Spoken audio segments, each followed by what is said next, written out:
大家好，我是超子。带馅儿的土豆丝您吃过没有？今天给大家分享一道土豆丝不一样的吃法。饭店一盘卖几十元，家里面自己做，成本只需要几元钱。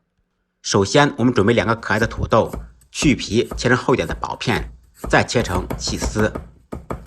嫌麻烦的可以用擦板，并不影响味道。全部切好以后放入碗中，记住千万不要清洗。单手打入一个正经的笨鸡蛋，放入少许普通面粉，用我干净的小手捣鼓均匀，使每一个土豆丝都均匀的裹上鸡蛋面粉。准备3块钱的五花肉绞成肉馅，放入适量的盐调味，少许胡椒粉去腥增香，一点鸡粉，1小勺生抽，一点蚝油，芝麻香油，再来2小勺淀粉，用筷子顺着一个方向搅拌均匀备用。再准备少许葱丝、姜丝，能吃辣的放少许辣椒丝，少许蒜片。起锅先把锅烧热，烧至冒烟以后放入少许油先润锅，这样煎土豆的时候就不会粘锅。油热以后把油倒出，锅内重新放入少许油，放入1/2的土豆丝，用勺子把它按平，按压成饼状。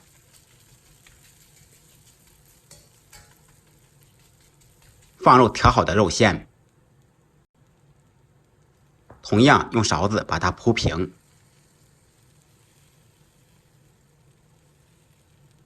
放入剩下的土豆丝盖帽，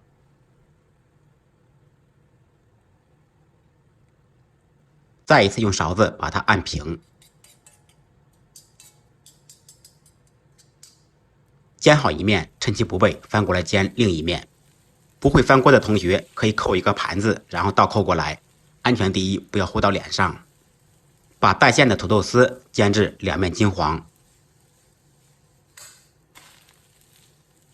煎好以后盛出备用。另起锅放少许油，油热以后放入准备好的小料，爆出香味。烹入少许生抽酱油炝锅，少许料酒，加入适量的清水，一点老抽调下底色，少许米醋或者陈醋，适量的盐，1小勺白糖，一点鸡粉。这道菜咸鲜，略带小酸甜口。放入煎好的土豆饼，在锅中开中火咕嘟2-3分钟左右。3分钟以后改开大火，勾入少许水淀粉，佐助汤汁。